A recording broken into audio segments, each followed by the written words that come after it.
দুবাইয়ে অনুষ্ঠিত হওয়া আইপিএল 2026 মিনি অকশনের জন্য আইপিএল এর প্রত্যেকটা ফ্র্যাঞ্চাইজি 2026 আইপিএল মিনি অকশনে কেকেআর হাজির হয় 64.30 কোটি টাকা নিয়ে। আর এই মিনি অকশনে সব থেকে বেশি টাকা ছিল কেকেআর এর কাছে, যেটা 64.30 কোটি টাকার একটা হিউজ অ্যামাউন্ট। প্রথমেই কেকেআর টার্গেট করেন ক্যামরান গিনকে। ক্যামরান গিন যখন অকশন টেবিলে আসে তখন রাজস্থান রয়্যালস শুরুতে ক্যামরান গিনের প্রতি তারা ইন্টারেস্ট দেখালেও যখন এই নিলামে ক্যামরান গিনের দাম 10 কোটি টাকা ছাড়ায় তখন কিন্তু রাজস্থান রয়্যাল আর তাদের ইন্টারেস্ট ফোকাস করেনি। দুটো যে ফ্র্যাঞ্চাইজি সব থেকে বেশি ইন্টারেস্ট ফোকাস করেছিলেন তারা হলেন কেকেআর এবং সিএসকে। সিএসকে এই মিনি অকশনে কেকেআর কে টক্কর দিয়ে 25 কোটি পর্যন্ত হাঁকায় ক্যামরান গিনের জন্য, কিন্তু শেষ পর্যন্ত কেকেআর 25.20 কোটি টাকা দিয়ে ক্যামরান গিনকে নিজেদের টিমে সামিল করে নেন। কেকেআর খুব ভালো করেই জানতো তাদের টিমে কোনো উইকেট কিপার বর্তমানে নেই এবং গত বছর পর্যন্ত কুইন্টন ডিকক এবং গুরবাজ দুজনেই সেরকম কিছু ইম্প্যাক্ট ফেলতে পারেনি কেকেআর হয়ে। তাই কেকেআর তাদের দুজনের প্রতি আস্থা না রাখতে পেরে নিউজিল্যান্ডের বিধ্বংসী উইকেট কিপার ব্যাটসম্যান ফিন অ্যালেনকে 2 কোটি টাকা দিয়ে নিজেদের টিমে সামিল করেন।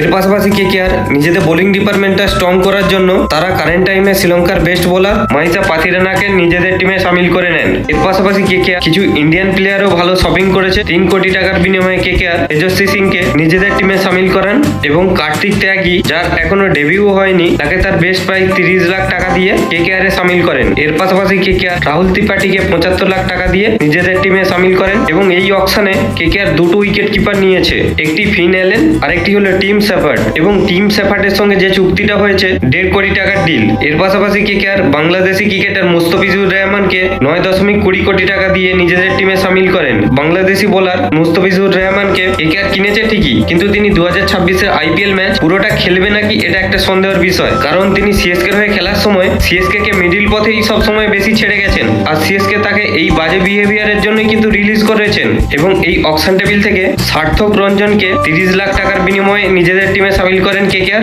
দক্ষ কামরাকে দেয় 30 লাখ টাকা। এর পাশাপাশি কেকেআর এই মিনি অকশন থেকে আরেকটা ভালো প্লেয়ার কিনেছে, নিউজিল্যান্ডের অলরাউন্ডার রচিন রবীন্দ্রকে। রচিন রবীন্দ্রের সঙ্গে ডিল হয়েছে 2 কোটি টাকা। আর এই অকশন টেবিল থেকেই কারেন্ট টাইমে ইন্ডিয়ার ফাস্ট বোলার আকাশদীপকে নিয়েছেন 1 কোটি টাকার বিনিময়ে। এর পাশাপাশি কেকেআর প্রশান্ত সালাঙ্কিকে নিয়েছেন 30 লাখ টাকার বিনিময়ে। কেকেআর এখানে প্রত্যেকটা প্লেয়ারের উপরে যে দাওগুলো খেলেছে প্রত্যেকটাই এফেক্টিভ প্লেয়ার। মুস্তাফিজুর রহমান এমন একটা বোলার যে সিএসকে তে থাকা সত্ত্বেও প্রত্যেকবারই হয় সেমিফাইনাল, ফাইনাল ম্যাচ ছেড়ে তিনি বাংলাদেশে ফিরে গেছেন। আর তার এই বাজে ব্যবহারের জন্যই কিন্তু তাকে সিএসকে রিলিজ করে দিয়েছে। এখানে আদার্স ফ্র্যাঞ্চাইজি ইন্টারেস্ট দেখালেও কেকেআর এর এই মুস্তাফিজুর রহমানের প্রতি ইন্টারেস্ট দেখানো অতটা উচিত হয়নি। আর একটা পজিটিভ বিষয়, গত কয়েক বছর কেকেআর এ কোনো বাংলার ক্রিকেটার ছিল না, বর্তমানে বাংলার ক্রিকেটার আকাশদীপকে ফিরিয়ে কেকেআর একটা পজিটিভ কাজ করেছে। আর কারেন্ট টাইমে আকাশদীপের পারফরমেন্সও ভালো। এর পাশাপাশি কেকেআর আন্দের রাসেল না থাকার জন্য তারা যে ক্যামরান গিনকে নিয়েছেন, দেখার বিষয় এটাই আইপিএল এর ম্যাচে আন্দের রাসেলের মতো ক্যামরান গিন কি আদৌ ইম্প্যাক্ট ফেলতে পারবেন। কেকেআর এর দিক দিয়ে আরেকটা পজিটিভ নিউজ, মাত্র 2 কোটি টাকার বিনিময়ে নিউজিল্যান্ডের বিধ্বংসী অলরাউন্ডার রচিন রবীন্দ্রকে তারা নিজেদের টিমে সামিল করেছেন। এটা ভাই কেকেআর এর তরফ থেকে একটা বড় পজিটিভ নিউজ।